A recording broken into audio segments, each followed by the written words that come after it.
আসসালামু আলাইকুম রহমতুল্লাহি অবরকাতুহ।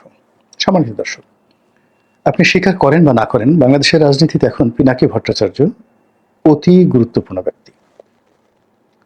তার যে ইনফ্লুয়েন্স জনগণের প্রতি, তার দর্শক এবং শ্রোতার প্রতি, এটি এই মুহূর্তে অন্য কোনো রাজনৈতিক দলের প্রধানের নেই। এবং তিনি যেভাবে একটা গেরিলা বাহিনী গড়ে তুলেছেন, এবং তার সেই বাহিনীকে আমি গেরিলা বাহিনী এই জন্য বলছি যে এ যাবৎকালে তিনি যে কয়টি ঘটনা ঘটিয়েছেন, এটি কোনো রাজনৈতিক দলের নেতা বা অতীতের যারা গেরিলা নেতা ছিলেন, কর্নেল তাহের বলেন, তারপর মেজর জলিল বলেন, সিরাজ শিকদার বলেন, তারা যে সকল অপারেশন করেছেন, সে সকল অপারেশনের তুলনায় গত কয়েক মাসে প্যারিসে বসে তিনি যে সকল অপারেশন চালিয়েছেন, সে সকল অপারেশনের গুরুত্ব, ভয়াবহতা এবং আগামী দিনে রাজনীতির যে শেভিং, সেই শেভিংয়ে মানে আমি অতীতের যে কোনো অপারেশনের চাইতে গুরুত্বপূর্ণ। যেমন ধরুন, জাসুদ দুটো কাজ করেছে অতীতে। একটা হলো ভারতীয় দূতাবাসে আক্রমণ চালিয়ে রাষ্ট্রদূত সমর সেনকে তারা ছিনতাই করার চেষ্টা করেছে, কিডন্যাপ করার চেষ্টা করেছে। আর হলো আওয়ামী লীগের জামানাতে স্বরাষ্ট্রমন্ত্রীর বাসভবন তারা ঘেরাও করার বা আক্রমণ করার চেষ্টা করেছে হাসানুল হক ইনুর নেতৃত্বে। তখন ক্যাপ্টেন মনসুর আলী অর্থাৎ নাসিম সাহেব, আওয়ামী লীগের যে প্রয়াত মন্ত্রী নাসিম সাহেবের বাবা, জাতীয় চার নেতার একজন, তিনি তখন স্বরাষ্ট্রমন্ত্রী ছিলেন। এই দুটো জাসদের কাজ। সর্বহারা পার্টি সারা বাংলাদেশে অনেক কর্মকাণ্ড ঘটিয়েছেন, সিরাজ শিকদার সেটা বাদ দিলাম। মেজর জলিল অনেক কিছু করার চেষ্টা করেছেন। এখন এই জিনিসগুলোর তুলনায় আপনি যদি ধরেন ৩২ নম্বর ভাঙা,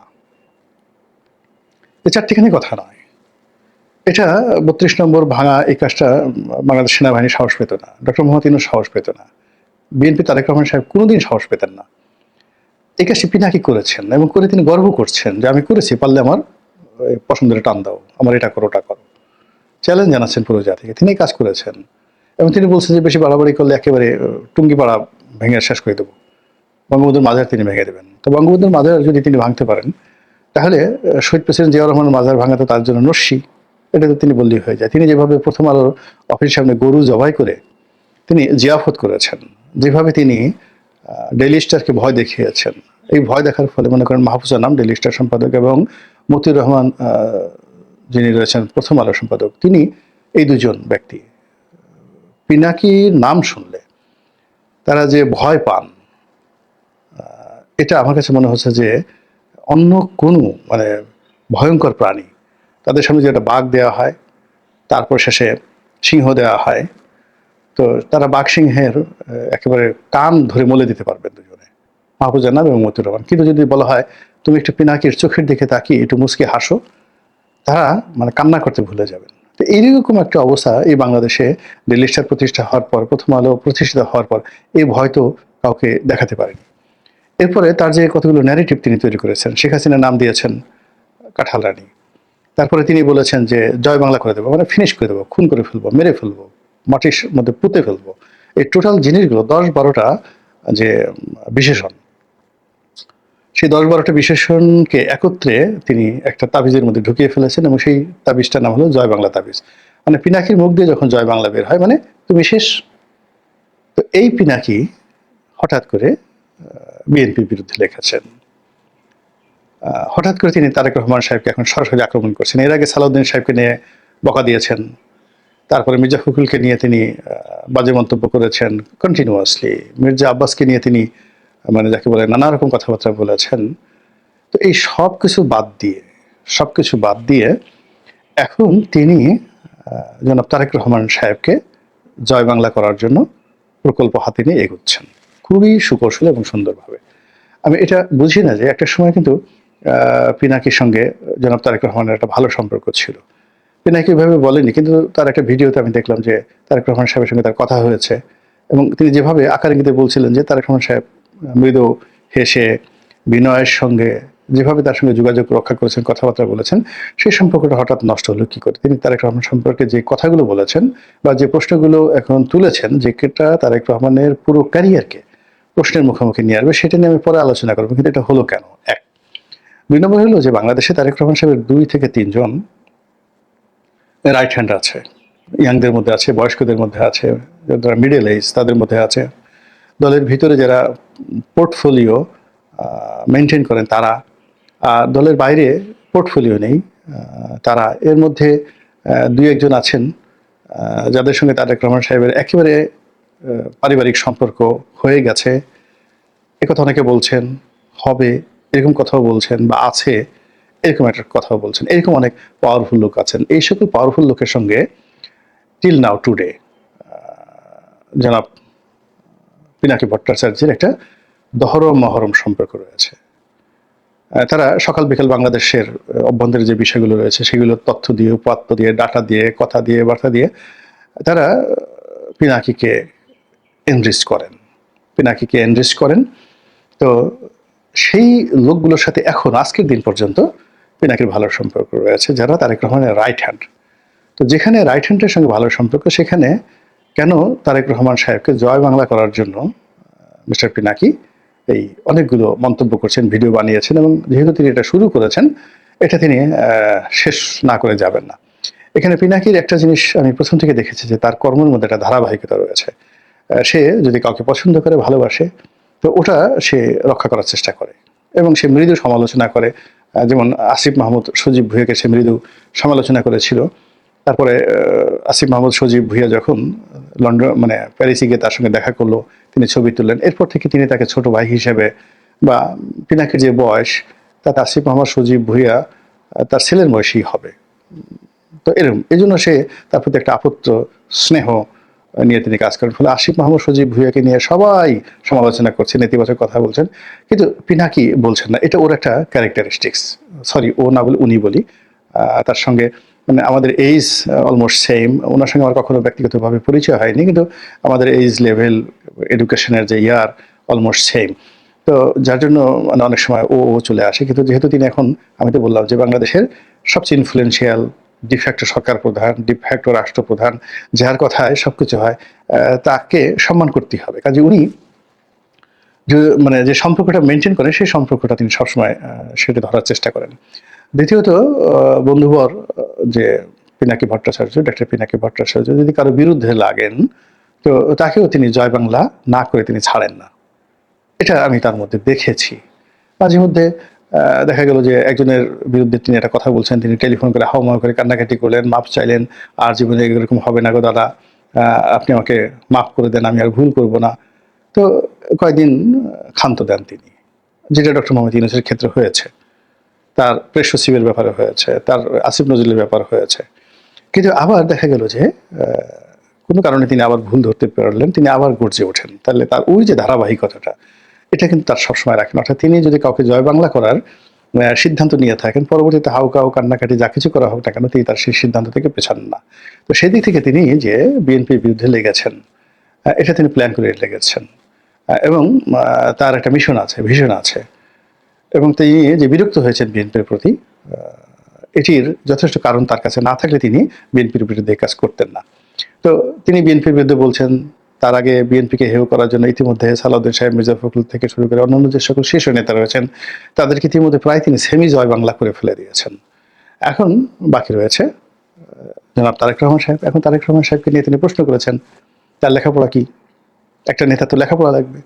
তো তিনি এই যে ইংরেজিতে বিভিন্ন স্লোগান দেন তারেক রহমান সাহেব, তারপরে বিভিন্ন রকম কথাবার্তা বলেন। তার যদি নিজের ভান্ডারে কিছু না থাকে, লেখাপড়া না থাকে, তাহলে অন্য মানুষের শিখিয়ে দেওয়া বক্তব্য যখন তিনি বলতে যান, তখন সেই ব্যক্তি যদি রাষ্ট্র ক্ষমতায় বসেন, তখন তো তার কান চালাবে একজন, নাক চালাবে একজন, ঠোঁট চালাবে একজন, হাত চালাবে একজন। মানে তিনি একটা পুতুলে পরিণত হবেন, এবং এটা তো একটা জাতির জন্য একটা ভয়াবহ অবস্থা হবে। নিজের ভান্ডারে তো থাকতে হবে, আর নিজের ভান্ডারে কোনো কিছু রাখার জন্য, সঞ্চয় রাখার জন্য, তাকে তো একটা এডুকেশন থাকতে হবে। সেটা সম্রাট আকবরের মতো প্রাকৃতিক এডুকেশন থাকতে হবে। অর্থাৎ he must be a brilliant, by born brilliant person. তো সেই ব্রিলিয়ান্ট তো তার কর্মে থাকতে হবে। সেকেন্ডলি হলো তার একটা প্রাতিষ্ঠানিক যোগ্যতা থাকতে হবে, লেখাপড়া থাকতে হবে। সেই জিনিসগুলো কি? এই কথাগুলো পিনাকি হঠাৎ করে এই সময় সামনে আনলেন কেন? এটা তো শেখ হাসিনা কখনো আনেননি, কেউ আনেননি, আমরাও কেউ কখনো এই বিষয় নিয়ে কল্পনাও করিনি। আর এটা এত স্পর্শকাতর। আমরা তো যারা বিএনপির সমর্থক, আমরা বলার চেষ্টা করছি যে তিনি বাংলাদেশে গেছেন, লন্ডনে গেছেন, নিঃসন্দেহে তিনি ইতিমধ্যে ২-৪টে পিএইচডি করেছেন, তিনি অক্সফোর্ডে গিয়েছেন, অনেক বড় বড় স্কলারদের সাথে তিনি বৈঠক করেছেন। তার মেয়ে ব্যারিস্টার, তার স্ত্রী ডাক্তার, তো কন্যা যেখানে ব্যারিস্টার, স্ত্রী যেখানে ডাক্তার, তো সেখানে তিনি না চাইলেও তো সেখানে একটা এডুকেশন হয়ে যায়। তো এখানে যখন আমরা এই ধরনের প্রচার প্রপাগান্ডা চালাচ্ছি, তখন একেবারে পিনাকি যে সরাসরি তার এডুকেশনে যখন প্রশ্ন করছেন, এটা খুবই অ্যালার্মিং। দ্বিতীয়ত যেটি তাকে শেষ করে দেবে সেটি হলো পুরুষের সবচেয়ে বেশি অলংকার সৌন্দর্য হলো তার হালাল রোজগার। এটা পুরুষের যদি প্রফেশন না থাকে, আয় রোজগারের কোনো ওয়ে না থাকে এবং হালাল রোজগার না থাকে, তাকে আপনি সোনা দিয়ে, গহনা দিয়ে, হীরা, মণি, মুক্তা, জহরত দিয়ে যত কিছু করেন না কেন, তার সৌন্দর্য বিকশিত হবে না, তিনি কখনো সম্মানিত হবেন না।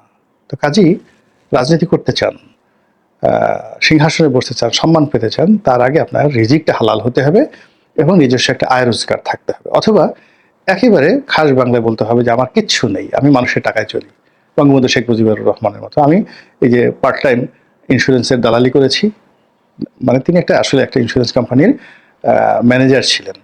তো ওই ইন্স্যুরেন্স কোম্পানি পাকিস্তান জামানাতে তাকে ম্যানেজার বসেছিল মূলত এই কারণে যে তার তখন একটা রাজনৈতিক ক্ষমতা ছিল। তারপরেও তিনি কিন্তু তার সেই ব্রাঞ্চটাকে লাভজনক রেখেছিলেন। আপনারা সেই ইন্স্যুরেন্স কোম্পানির ডাটা নিয়ে দেখবেন যে বঙ্গবন্ধু যে শাখার ম্যানেজার ছিলেন, তো সেই শাখাটা নিয়মিত বঙ্গবন্ধু মার্কেটিং করতেন, বিভিন্ন ব্যাংকে যাইতেন, ব্যাংকের এমডি থেকে শুরু করে কেরানি, মানে যাদের কাছে কাজ ছিল সবাইকে তিনি রিকোয়েস্ট করতেন এবং সেখানে তিনি নিয়মিত তার ব্রাঞ্চটিকে লাভজনক করে তারপর নিজের বেতন নিতেন। ফলে কি হলো, আপনি শেখ মুজিবের সবকিছুর ঊর্ধ্বে সে অন্যকে নিয়ে প্রশ্ন করতে পারতো যে সব চোরের দল, সব চাটার দল। তো এই কথাটা তিনি বলতে পারতেন বিকজ তার রিজিকের দুটো বিষয় ছিল। তিনি নিজে পরিশ্রম করেছেন, উপার্জন করেছেন, টাকা উপার্জন করেছেন, এটা দিয়ে সংসার চালিয়েছেন। আর দল চালানোর জন্য তিনি দুই হাতে মানুষের কাছে টাকা নিয়েছেন। আমাকে একজন বলল যে টাকা নাই, টাকা নাই, টাকা নাই। তিনি এক বাসায় গেলেন টাকার জন্য, টাকার জন্য গেল। তা ওই যার কাছে গেছেন সে বলতেছে যে না ভাই, লিডার টাকা টুকা নাই। তখন তার বউরে ডাকলেন, বলে যে তুই আমার সঙ্গে মিথ্যা কথা বলতে পারিস, তোর বউ মিথ্যা কথা বলতে পারবে না। আচ্ছা বৌমা দাও তো, তোমার চাবিটা দাও। তখন সে মুচকি হেসে দিয়ে সে আলমারির চাবি দিয়ে দিয়েছে। সে আলমারি বঙ্গবন্ধু খুললেন, খুলে সেখানে কিছু টাকা পেলেন। টাকা পেয়ে অর্ধেক বলেন যে এটা তো সংসার খরচের জন্য, বাকিটা আমি নিয়ে গেলাম। মানে দ্যাট ওয়াজ এটা একেবারে 100% সত্য এবং বাস্তব একটা ঘটনা। এই কাজ করে তিনি অর্থ উপার্জন করেছেন দলের জন্য। আর নিজের জন্য তিনি একটা ইন্স্যুরেন্স কোম্পানি, আপনি চিন্তা করেন, একটা ইন্স্যুরেন্স কোম্পানিতে বাংলাদেশের একটা রাজনৈতিক দলের প্রধান ব্যক্তি, তিনি একটা ব্রাঞ্চের ম্যানেজার হিসেবে কাজ করছেন, ব্রাঞ্চ ম্যানেজার হিসেবে। তো ফলে কি হলো, তিনি বুক ফুলিয়ে নিজের সততা নিয়ে কথা বলতে পেরেছেন। শেখ হাসিনা একই অবস্থা। আমি ছাড়া তো আসলে এই দলে কাউকে সৎ দেখি না। তো শেখ হাসিনা এখানে এস আলম বলেন, যা কিছু বলেন, এই কথা তিনি বলতে পেরেছেন। বেগম জিয়াও তার সততা নিয়ে, তাকে কেন্দ্র করে অনেকে ফালুর টাকা হয়েছে, তাকে কেন্দ্র করে হারি চৌধুরী টাকা হয়েছে, তাকে কেন্দ্র করে অনেক মানুষের টাকা হয়েছে, কিন্তু তিনি কারোর কাছ থেকে ঘুষ নিয়েছেন, দুর্নীতি নিয়েছেন, এটা শয়তানও বলতে পারবে না।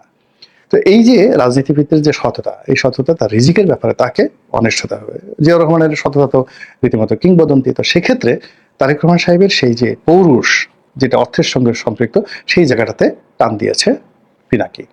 আপনি টাকা পান কোথায়? লন্ডনে আপনি থাকতে যে এলাকায় থাকেন, কিংস্টন এলাকায় থাকেন, এলাকাতে থাকতে খেতে বাংলাদেশের টাকায় একেবারে কিচ্ছু না হলেও একটা মানুষের মাসে 25 লাখ টাকা খরচ আছে। এই 25 লাখ টাকা আপনার এতদিন যাবৎ কোথা থেকে আসছেন, কি আসছেন, এই প্রশ্নগুলি তিনি করেছেন। তার এডুকেশন নিয়ে প্রশ্ন করেছেন এবং এগুলো তিনি প্রকাশ করতে বলতেছেন এখন। এবং এটা নিয়ে বিএনপি কি বলবে বলেন তো? এটার জবাব বিএনপি কি দেবে? এবং এটা যত বেশি স্কেপ করবে, ততই বেশি এই পিনাকির এই কথা জামাত, বিএনপি, এনসিপি, নাসিরউদ্দিন পাটোয়ারি তারা বলতেই থাকবে। ফলে কি হচ্ছে, এই যে সামনে যে আমরা নির্বাচন, সোনার পাথরবাটি, কিংবা সামনে যে বিজয়, বিএনপির যে বিজয়, আমরা একেবারে মুছে তা দিচ্ছি।